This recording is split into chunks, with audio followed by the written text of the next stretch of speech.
Hi, you. So, I know in these times a lot of us have had trouble sleeping.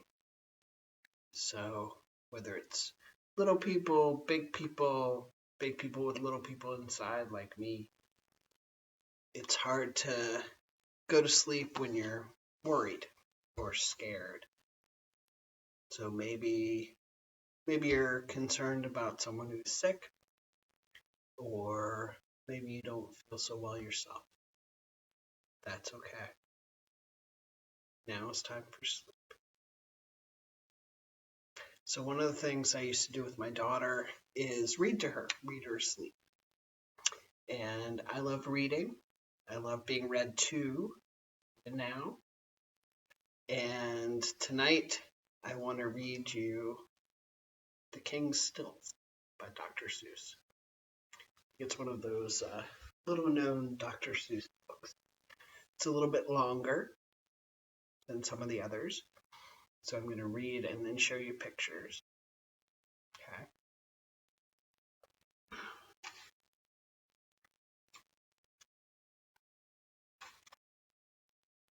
The King's Stilts by Dr. Seuss.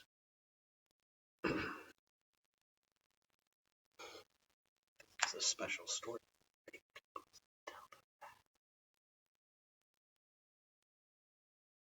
Naturally, the king never wore his stilts during business hours. When King Bertram worked, he really worked, and his stilts stood forgotten in the wall in the tall stilt closet in the castle's front hallway.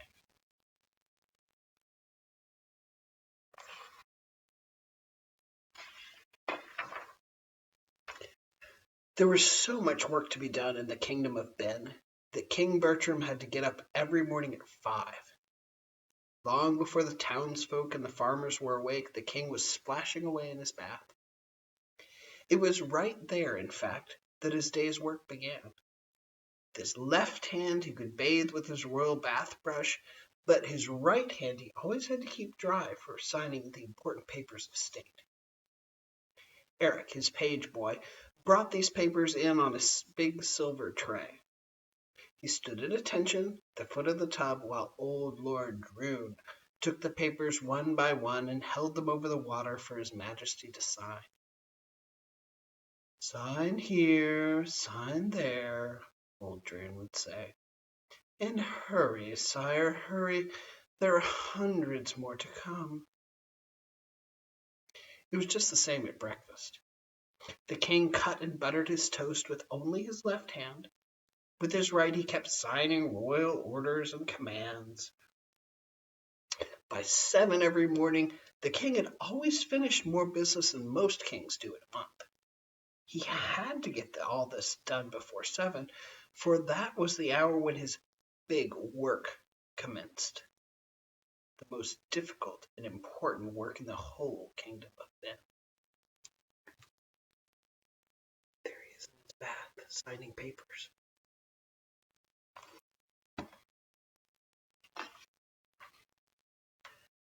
This was the work of caring for the mighty dike trees that protected the people of Ben from the sea. The sea pushed against the kingdom on 3 sides.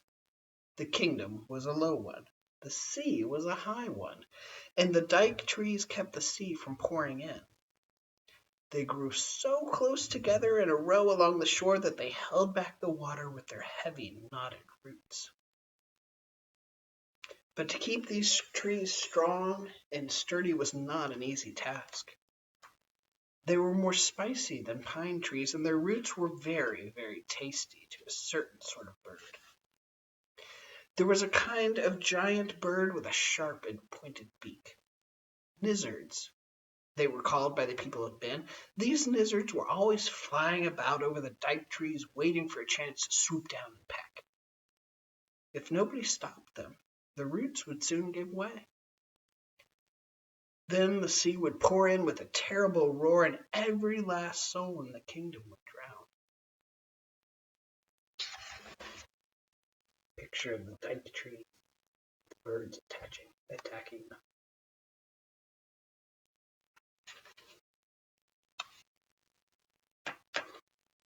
But King Bertram did not permit this to happen. He had gathered together in his kingdom the largest and smartest cats in all the world, and had trained them to chase the lizards away. These cats were called patrol cats, and wore badges that said PC. Everything in Ben, said King Bertram, depends on our patrol cats. They are more important than our army, our navy, and our fire department, too, for they keep the lizards away from our dike trees, and the dike trees keep the ocean back out of our land. 1,000 cats in all. They divided up the work. 500 guarded the kingdom by day, and the other 500 kept watch during the night. There they are, scaring off the lizards.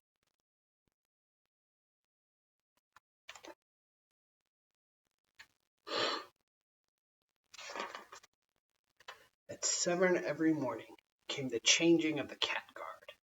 At the sound of the trumpet, the king left his breakfast and mounted his horse for the daily review. Fresh, brisk, and well-fed, the 500 day cats marched past him toward the dike trees to take up their watch.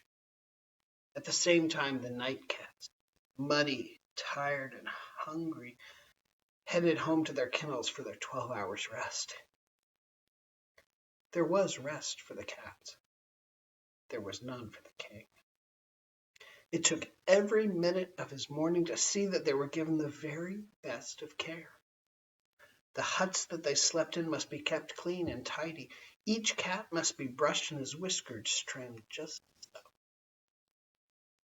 The cat kitchen was even bigger and grander than the king, and the cooks who did the cooking were the chief cooks in the land. Picture the cat review.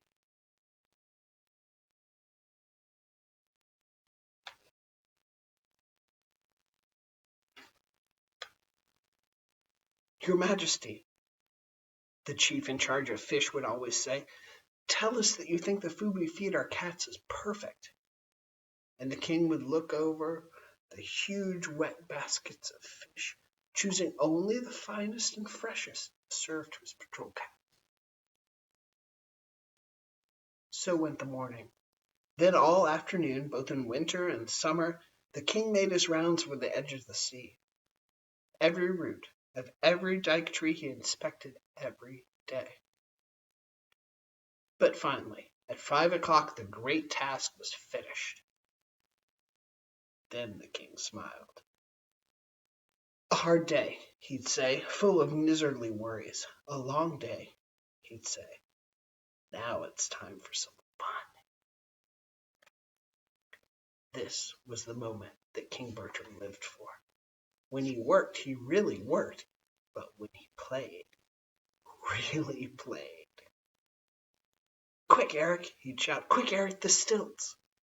Down the slope from the dike trees, away from all the troubles, the king and Eric would race like two boys, straight to the tall stilt closet in the castle's front hallway. The king is inspecting the fish that he's going to eat. What's he doing there? Inspecting the dike tree.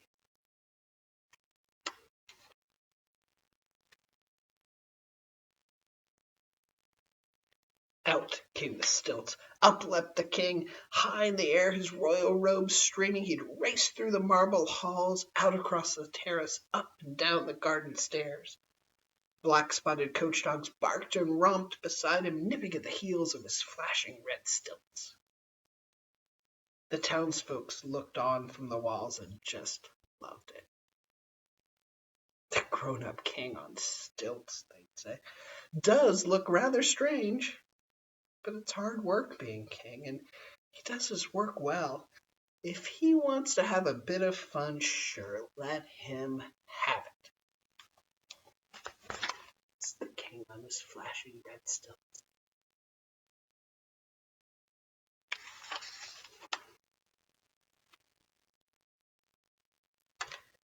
But there was one man in Ben who didn't like fun. He didn't like games. He didn't like laughing.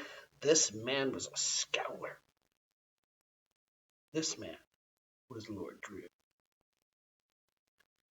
Laughing spoils the lines of the shape of the face, he declared. The lines at the corners of the mouth should go down. Every afternoon, when the stilt hour drew near, Lord Droon would slink away to his room in the northwest tower and sulk. Such carryings on, he would mutter in disgust, as he spied on the king from his window. Look at his crown, bouncing up and down on the side of his head. Look at his beard, flapping in the wind. Look at him laughing, right out in broad daylight in front of the townsfolk. I must do something about this. And one day, did. One Wednesday, just before supper, when he thought the king was out, Lord Droon tiptoed down to the front hall. The guards at their posts were dozing. Without the smallest sound on the hard stone floor, Droon crept up to the stilt closet, pulled back the ancient door, and reached in. It took only a second. He had the king's stilts. He unbuttoned the top of his long robe and shoved them down inside. Then he sneaked past the guards again and slipped through the door.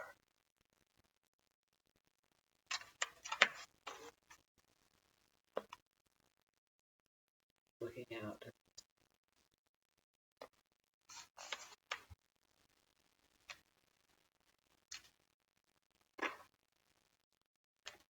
Down the steep, slanting stairway, Lord Droon marched with the stilts down to the furnace to burn them. This is the end of the king's foolish stilt walking, he mumbled to himself. Then suddenly, from around the bend of the stairs below, came the sound of happy whistling. The king! Lord Droon stopped still, almost frozen with fright. He tugged and pulled at his long flowing gown, struggling to cover the stilts, but he couldn't. The ends were too long and stuck out. Droon, gasped Lord Droon, you'll be caught. He turned and fled back up the stairway. Nearer and nearer came the king, but Droon couldn't climb any faster. The stilts clattered, they banged and spanked against his knees. He looked up and saw a window. Stepping up to it quickly, he poked his head out. He looked down into an alley. A small boy was passing. Droon trying to hide the stilt.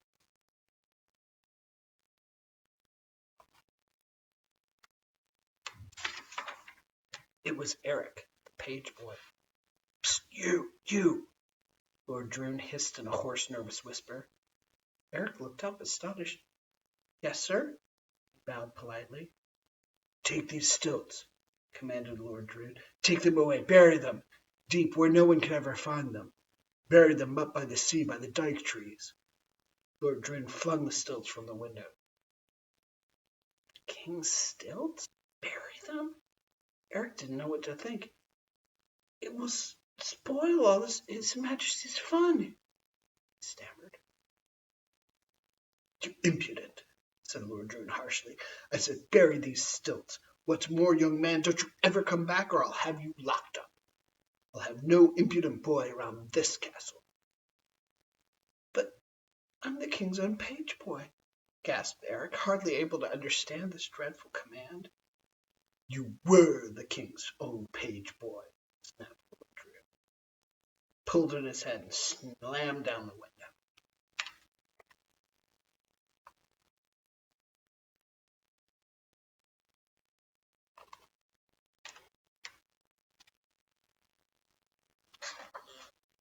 Never before had Eric been so puzzled. Never in his life had he felt so sad. But there was nothing to do but obey the command. He picked up the stilts and walked straight toward the road that led to the sea. It was the hour that the townsfolk were all having supper. Nobody saw him dig the deep hole. Nobody saw him bury the stilts. At 5 the next afternoon, the halls of the castle echoed the king's mournful shouts. Droon, Droon, they're gone, they're gone. The king stood groping in the empty stilt closet, hopelessly searching for what wasn't there. Droon chuckled to himself. He'd expected this to happen and was ready with his lie. It was the townsfolk that, he said, peering into the stilt closet and pretending to be greatly shocked. I've seen them every day plotting behind the castle walls. A king, they say, should behave like a king and sit with pomp and dignity upon his royal throne. A king, they say, should never walk on stilts. It's too bad, your majesty, but you must try to do without them. King Bertram answered with a heartbroken sigh. Well, I'll try to do without them. But he couldn't. Day after day he grew sadder and sadder. For long hours he'd just sit, idly drumming with his fingers on the arms of his throne. He couldn't keep his mind on his work. His commands to the patrol cats sounded feeble and faint. The cats seemed to know it, would know back. Day by day they grew lazier and lazier. Uncombed and unbrushed, they slept most of the day and grew fat. No one bothered to put their PC badges on them, for as chasers of nizzards they weren't worth a thing. Day by day, the nizzards grew bolder and bolder. They cackled and fluttered over the dike trees. They flew down and almost seemed to sneer at the lazy, sleeping cats. The townsfolk began to feel frightened. Housewives couldn't keep their mind on their housework. They heard nizzards flapping over their rooftops and poked their heads out for a look. If the cats don't keep those nizzards away from our dike trees, they asked one another, what will keep the ocean back out of our land? Bootmakers couldn't keep their mind on their boots. Goldsmiths couldn't keep their minds on their gold. Cat drivers couldn't keep their minds on where they were going. They'd stop their carts on the road and talk in low, excited whispers. Look at those nizzards. Where are the cats? I'll tell you where the cats are, everywhere they shouldn't be and mostly fast asleep. Something must be wrong with the king. Yes, something's certainly wrong with the king. Only Eric, the page boy, knew what was wrong. Night after night he tossed in his bed, thinking of the stilts lying deep underground. Finally, one night he could stand it no longer. Droon or no droon, he would go to the king. At dawn the next day, he leapt out of bed and made straight for the castle. Breathless and panting, he raced through the royal gates and up the broad stairs. The king was strolling sadly on the terrace, with Lord Droon and 2 guards. Eric rushed up. He must tell the king. Droon or no Droon, he was going to tell. But Lord Droon saw him coming and stepped quickly forward. Impudent boy, what are you doing here?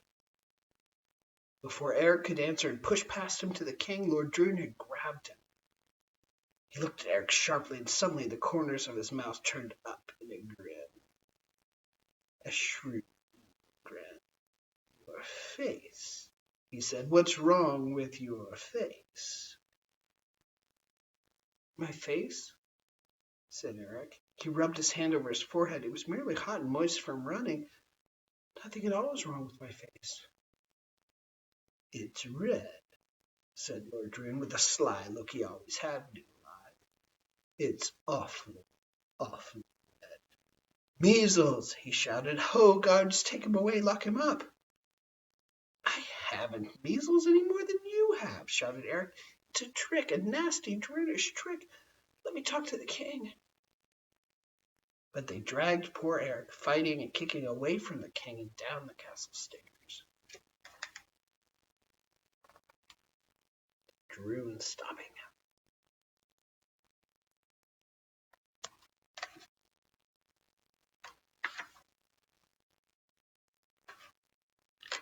Five minutes later, Eric found himself locked up in an old deserted house on the edge of town. From his second-story window he could see the 2 guards' spears crossed just below him, barring the door. Through the roof he could hear the noises of the nizzards. Their beaks were hard as iron and scratched through the air. Eric shuddered. There must be a way to escape. Round and round the room he paced, thinking and thinking. He went to the window and looked down again. Then he whistled softly. He had an idea. It's Eric in his tower with the two guards.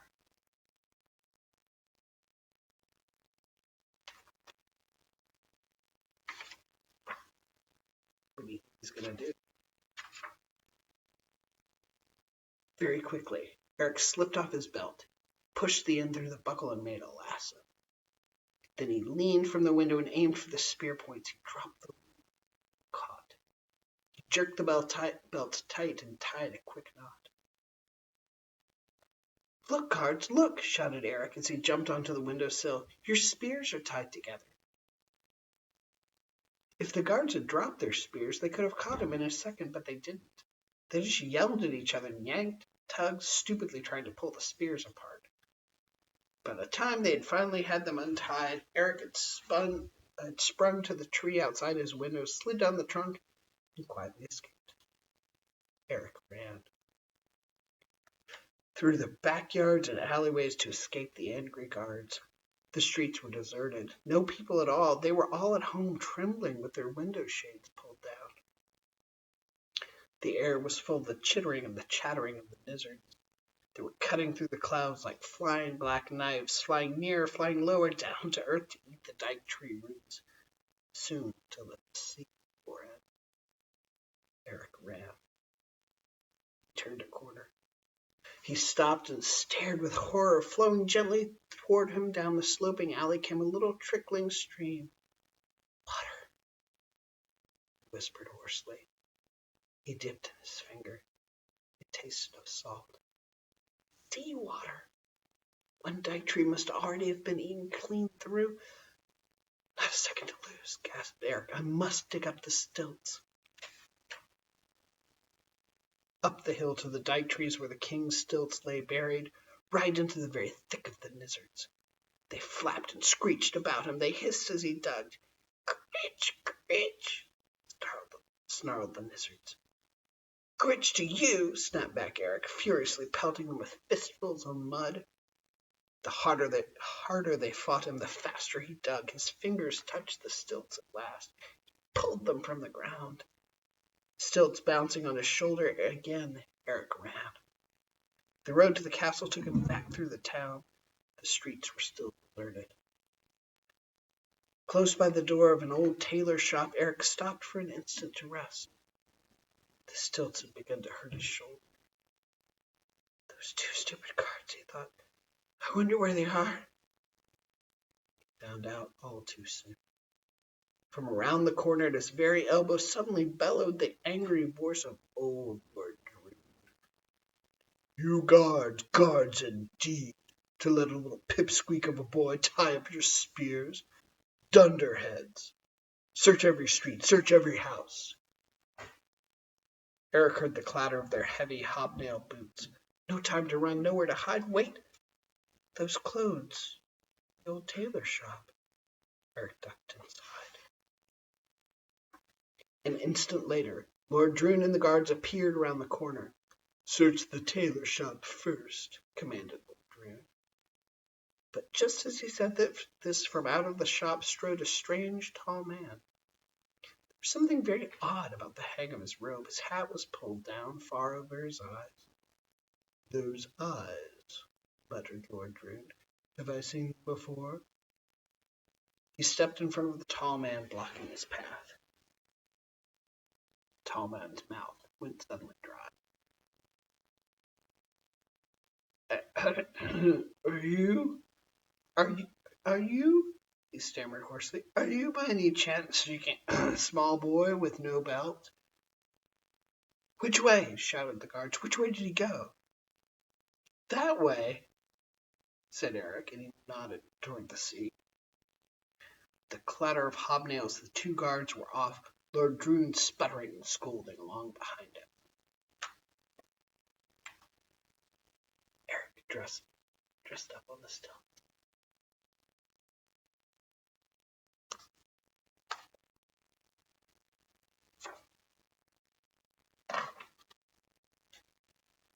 No time to shrink down to a boy again, thought Eric. I'll have to stay a tall man. On to the castle Eric raced in his disguise, over fences and thickets, through orchards and fields of corn.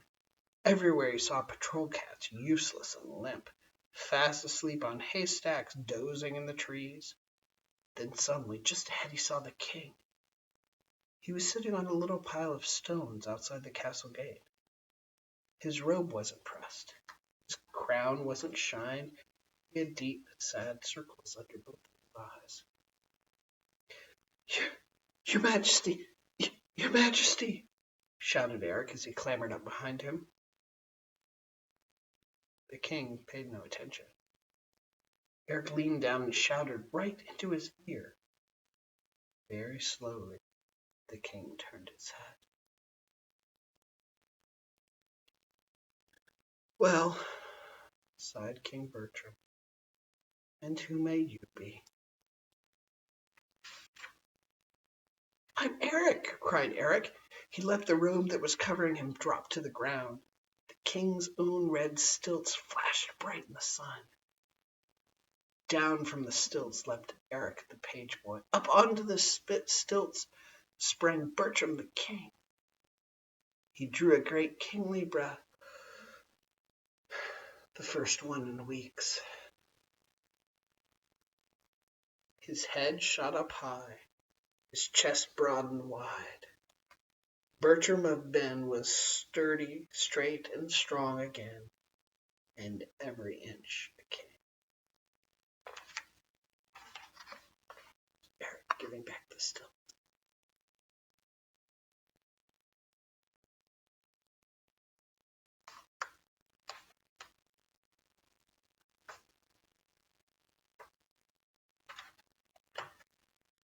Patrol cats!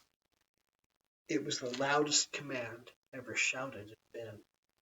The king's voice seemed to roll up from deep in his boots. It echoed down the valleys, it rumbled through the hills. From wherever they had wandered, the cats heard the call. They fell into line, they fell in step, they marched ahead 1,000 strong. Up the hill to the dike trees they followed Eric and the king. Day cats to the left flank, night cats to the right, charge! The king shouted. 100,000 lizards stopped their pecking and sprang to meet the charge. Dike trees shook as the cats roared their war cry. The sea's surface swirled into a wide, raging whirlpool. The noise was heard in Sambaland 500 miles away. The fur flew fast, but the feathers flew faster. It took only 10 minutes. The kingdom was saved. Townsfolk stopped trembling indoors behind their window shades. They rushed from their houses and filled the air with cheers. Big battle. Cats and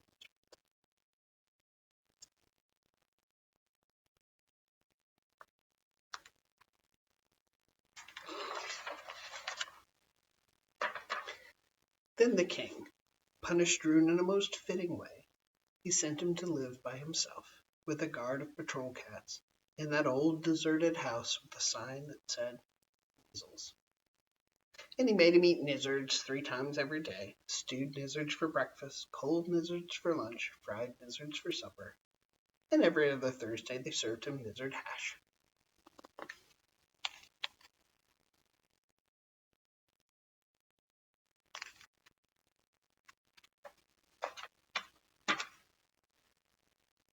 But to Eric, his page boy, the king gave a fine and just reward. He ordered the royal carpenter to make another pair of stilts, tall stilts, red and flashing exactly like his own. From then on, every day at 5, they always raced on stilts together. And when they played, they really played. And when they worked, they really worked.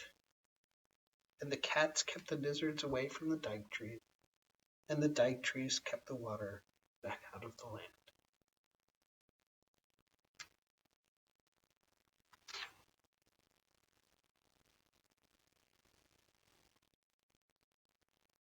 I love you. Sleep time. Good night.